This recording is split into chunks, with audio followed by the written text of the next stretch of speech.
followed by Lagos.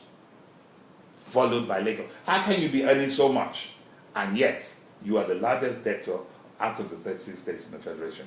It's because something is wrong. And those are the things that we are saying that we want to bring into moving forward, President Buhari has written the National Assembly to borrow $29.96 billion to execute key infrastructural projects across the country. How beneficial do you think this step can be?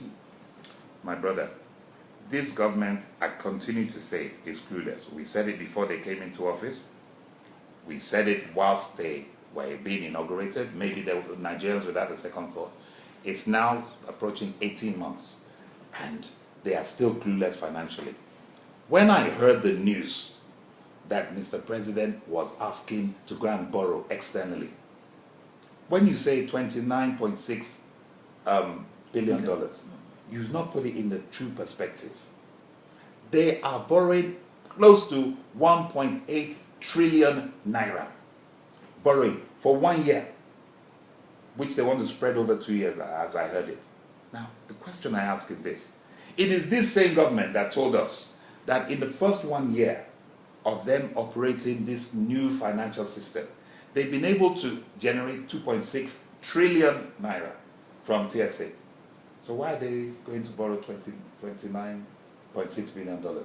If TSA on its own generated 2.6 trillion, subsidy removal generated 1.4 trillion, recovered loot, which they announced in May, from the PDP people that they accused of being thieves and rogues, that they said voluntarily brought back some of the monies. They say they recovered 3.2 trillion.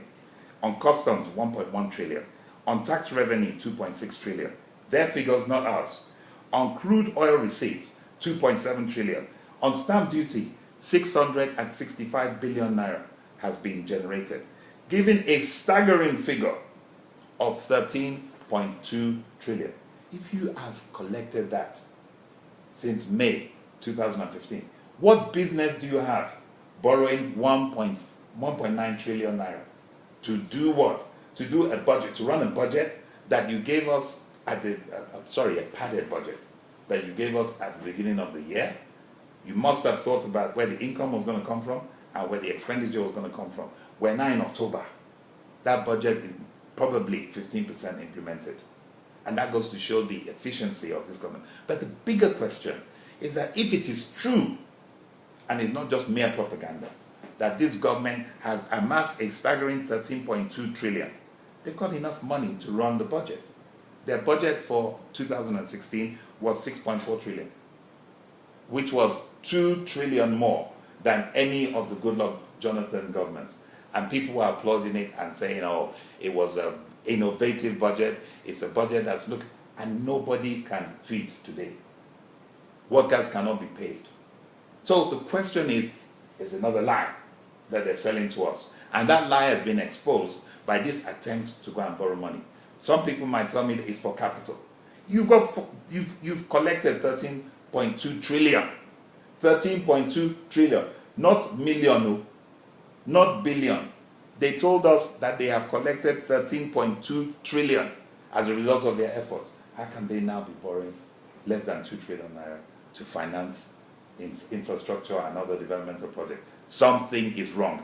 This government under the APC is a government of deceit, and we cannot afford for them to bring that deceit to Ondo State. Okay, we'll go on a short break now. We're right back. It's Setting the Record Straight.